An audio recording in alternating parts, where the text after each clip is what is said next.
नमस्कार साथियों, ब्रह्मोस क्लासेस में आप सभी का स्वागत है। यूपी कांस्टेबल 60,244 की जो भर्ती है, आप सभी को पता है कि इसका जो रिजल्ट है वो नवंबर के तीसरे सप्ताह में आने वाला है और आप सभी ने देख लिया होगा। यदि आप अभी भी कट ऑफ के चक्कर में पड़े हो तो ये बात बिल्कुल गलत है कि आप कट ऑफ की टेंशन नहीं लो, कट ऑफ कम ही जाएगी। मैं अभी अपना एक आइडिया दे चुका हूँ, एक दो रिव्यू मैं अभी ग्राउंड पर जाकर कर चुका हूँ। मैं अभी दो तीन ग्राउंड पर गया हूँ। अभी मैं चाहता हूँ कि मैं झांसी जाऊँ और हाथी ग्राउंड, जो झांसी का जिले का सबसे अच्छा ग्राउंड है, जहाँ पे अधिकतर लड़के दौड़ने के लिए आते हैं काफ़ी संख्या में, तो एक बार मैं वहाँ पर भी रिव्यू करूँ। और जैसे ही मुझे टाइम मिलता है मैं जाऊँगा ज़रूर एक बार आपके लिए। आप देखिए, मैं आपको बता दूं कि यदि आपके नंबर ठीक ठाक हैं और आप तैयारी कर रहे हैं तो डॉक्यूमेंट वेरिफिकेशन में आपको कौन कौन से डॉक्यूमेंट कंप्लीट कर लेने चाहिए। यदि आपके नहीं भी हैं तो बनवा लीजिए, कोई दिक्कत वाली बात नहीं है। क्या सॉल्यूशन है, यदि किसी में नाम में मिस्टेक वगैरह है तो आप क्या कर सकते। देखिए, क्योंकि छोटी सी गलती से आप बाहर हो जाओ तो वहाँ कोई नहीं चाहता भाई, क्योंकि बहुत मुश्किल से एग्ज़ाम निकलती हैं, बहुत मुश्किल से पेपर होते हैं। आप सभी को पता है 6-6 साल में वैकेंसियाँ आती हैं, और यदि आप कोई छोटे से रीजन से बाहर हो जाओ तो अच्छा नहीं रहता। चलिए, तो मैं आपको बता दूं कि क्या आपका सॉल्यूशन है और क्या आप कैसे कर सकते। तो आप सभी को पता है कि इसका जो रिजल्ट है वो नवंबर के तीसरे सप्ताह में आ जाएगा। और जैसे ही इसका नवंबर के तीसरे सप्ताह में रिजल्ट आएगा तो तुरंत इसके सबसे पहले इसके डॉक्यूमेंट वेरिफिकेशन ही होंगे। इसलिए मैं ये वीडियो लेकर आया हूँ, ठीक है।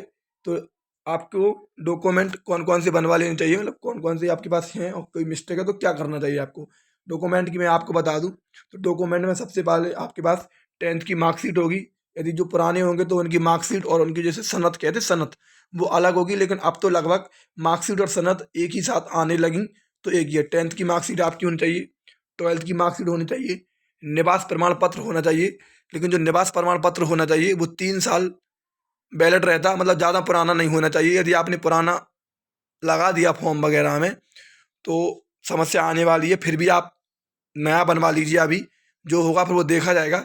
लेकिन यदि आपने जिस टाइम पे फॉर्म भरा था क्रूशियल डेट का, तो उस टाइम पे आपने बनवाया होगा, तो वही निवास प्रमाण पत्र लगाना। या आपने किसी रीजन से या आपने किसी और वैकेंसी के लिए नया बनवा लिया हो तो आप वो नहीं लगाना, जो आपने फॉर्म में लगाया आप सिर्फ वही लगाना, ध्यान रखना, ठीक है। यदि आपका ज़्यादा पुराना है और आपने लगा दिया फॉर्म में तो फिर भी आप अब नया बनवा लीजिए। डॉक्यूमेंट वेरिफिकेशन होगा तो उस टाइम पे आप बता देना, वो मान जाए तो ठीक, ठीक है। आगे बात करूँ जाति प्रमाण पत्र। जाति प्रमाण पत्र में यदि आप ओबीसी से हैं तो आपका ओबीसी सर्टिफिकेट होगा, एससी से एससी का होगा, एसटी से तो एसटी से होगा। यदि आप जर्नल में हैं और यदि आप ईडब्ल्यूएस हैं तो आपने ईडब्ल्यूएस का सर्टिफिकेट जिस टाइम पे वो जो लगाया था आपका वही होना चाहिए, क्योंकि वो 1 साल तक वैलिड रहता। और आप भर्ती चाहे 2 साल 3 साल 4 साल कितने भी साल डिले रहे, अब वो जो आपने डॉक्यूमेंट टाइम पे जो अपलोड किया था वो ही लगेगा आपका, ध्यान रखिएगा। जो आपने लगाया है वही ध्यान रखिए। इसके बाद आधार कार्ड, एक कोई आईडी प्रूफ होना चाहिए जिसमें आप आधार कार्ड ले सकते हो, और आधार कार्ड के साथ आप पैन कार्ड या ड्राइवर लाइसेंस भी ले सकते हैं, ठीक है। आधार कार्ड और पैन कार्ड भी ले सकते हैं, ध्यान रखिएगा, आधार कार्ड और पैन कार्ड दोनों, ठीक है। इसके बाद जो आपने फॉर्म भरा था उस टाइम पे जो फॉर्म दिया गया था प्रिंट आउट फॉर्म, उसके प्रिंट आउट करवा लीजिए। एडमिट कार्ड आपका जारी होगा, एडमिट कार्ड लगभग आपकी 5-6 फोटो लगेंगी, लेकिन फिर भी आप 10 फोटो मान के चलिए कि आप 10 फोटो रख लीजिए अपनी।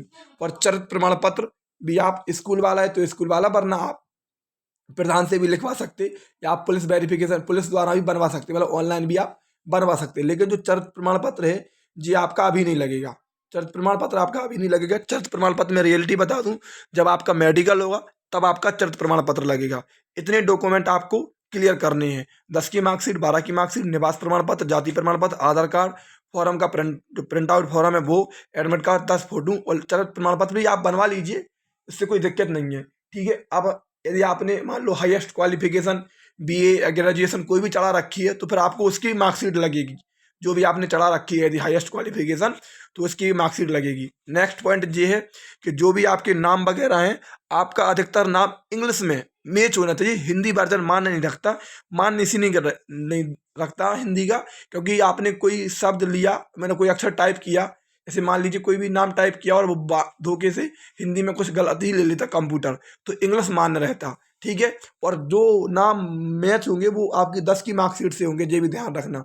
यदि आपका फिर भी बाई चांस 10 की मार्कशीट में कुछ और है और आधार कार्ड वगैरह में कुछ और है और आपने फॉर्म भरा तो उसमें कहीं ना कहीं मिस्टेक हो गई, तो आप तहसील जाके अपना एक एफिडेविट बनवा लीजिए, वो आपका मान हो जाएगा। ये बात कान खोल के सुन लीजिए। अपना तहसील लाके अपना नाम का एफिडेविट बनवा लीजिए, जिससे आपका एफिडेविट बन जाएगा तो वो आपका मान्य हो जाएगा, ये रियलिटी है। ठीक है, बाकी का पूरे डॉक्यूमेंट मैंने आपको बता दिए। यदि आपका निवास की जो जानकारी है वो भी मैंने आपको दे दी और जाति की भी आपको जानकारी मैंने दे दी।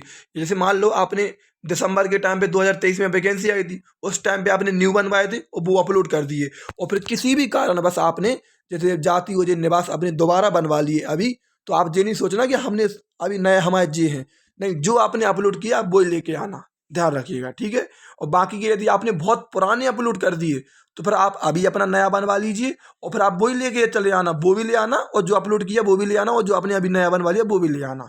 ठीक है, इतनी जानकारी देनी थी। बाकी का कट ऑफ का मैं भी आपको एक आइडिया बना चुका, अपने चैनल पर वीडियो डली है, आप चिंता नहीं करें।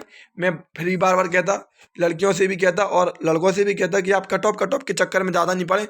और कुछ लोग तो अभी फिजिकल की लगी नहीं है, फाइनल बता रहे हैं, तो ये कैसे संभव है यार?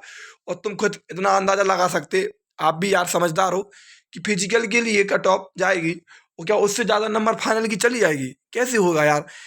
तो 3 गुना ही बंदे बुलाए जाते, 4,500 वैकेंसी के लिए 1,80,000 लड़के बुलाए जाएंगे, तो ऐसा तो है नहीं कि 5-6 लाख बुलाए जा रहे हैं, या वैकेंसी का 4-5 गुना बुलाएं, 8 गुना बुलाएं।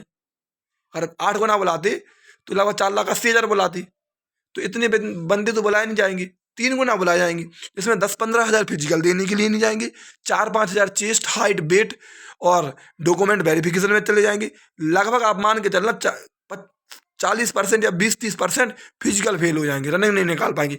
वही आपकी 60,000 वैकेंसी के लिए 60,000 वैकेंसी के लिए और फाइनल लिस्ट के लिए 1 लाख लड़के बचेंगे, जिसमें 60,000 लेने हैं, तो 2-3-4 नंबर बढ़ती, वो भी कट ऑफ जब डिसाइड करते जब फिजिकल हो जाता, तब कट ऑफ के चक्कर में क्यों पड़े हो यार?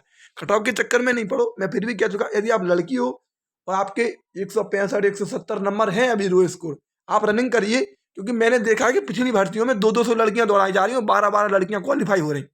रनिंग करिए आप लड़के हो, एक आपकी 180-185 नंबर है यदि, आप रनिंग करिए, क्योंकि नॉर्मलाइजेशन एक वो फंडा है, जैसे मैच में डकवर्थ लुईस नियम लगाते तो ना वो कप्तान को ना वो एम्पायर को समझ में आता, बस वो लगा दिया जाता। ऐसा एक नॉर्मलाइजेशन है कि ना वो विद्यार्थी को समझ में आता ना वो एग्जामिनर को समझ में आता, ध्यान रखिएगा। नॉर्मलाइजेशन एक इस प्रकार का है वो, तो पता नहीं किस शिफ्ट को कितना नॉर्मलाइजेशन हो जाए, किसी शिफ्ट में 6 क्वेश्चन कैंसिल होगा, किसी शिफ्ट में 7 क्वेश्चन कैंसिल हो गए। अब पहले जो एवरेज स्कोर था वो बिल्कुल हट चुका, पहले एवरेज स्कोर एक अलग था, लेकिन अब एवरेज स्कोर अन्य शिफ्टों का बढ़ गया, जिन शिफ्टों का कम था उनका और कम हो गया, और कुछ शिफ्टों का ज़्यादा था तो उनका और ज़्यादा हो गया। जैसे 31 की शिफ्ट का जो सेकंड शिफ्ट थी उसका एवरेज स्कोर वैसे ही ज़्यादा था, अब उसका और भी ज़्यादा हो गया, क्योंकि अधिकतर हर किसी को 10-10 12 नंबर मिला। मैंने ज़्यादातर लड़के देखे जो कह रहे कि हमारे नंबर बड़े हैं, घटने वालों की संख्या कम है। लेकिन आप लोग भी निराश नहीं होइए, क्योंकि जिन लड़कों की से पेपर में क्वेश्चन कम गलत थे तो उनका एवरेज स्कोर गिर गया, तो उनको नॉर्मलाइजेशन अच्छा खासा मिलेगा। ठीक है, इसलिए कट ऑफ का चक्कर छोड़िए। लड़कियों में 165-170 नंबर है, आप रनिंग करिए बढ़िया, और लड़कों में 180-185 नंबर है, आप रनिंग करिए, कुछ नहीं होगा, पता चल जाएगा अभी, इसलिए रनिंग करिए। बस कट ऑफ इतनी जाने वाली है, ज़्यादा कट ऑफ नहीं जाएगी। ठीक है, वीडियो लंबी हो रही, इसलिए यदि आपको वीडियो अच्छी लगी है तो चैनल को सब्सक्राइब कर लें, अपने दोस्तों तक शेयर कर दें। बाकी की मैं फर्जी जानकारी कोई देता नहीं हूँ, अपने भी चैनल पर स्टैटिक जीके की क्लास चल रही है, बढ़िया बेहतरीन तरीके से। आप किसी भी एग्जाम की तैयारी कर रहे हो, धुआं कर रहे हैं जीके का, आप भी जाके जुड़ सकते। धन्यवाद।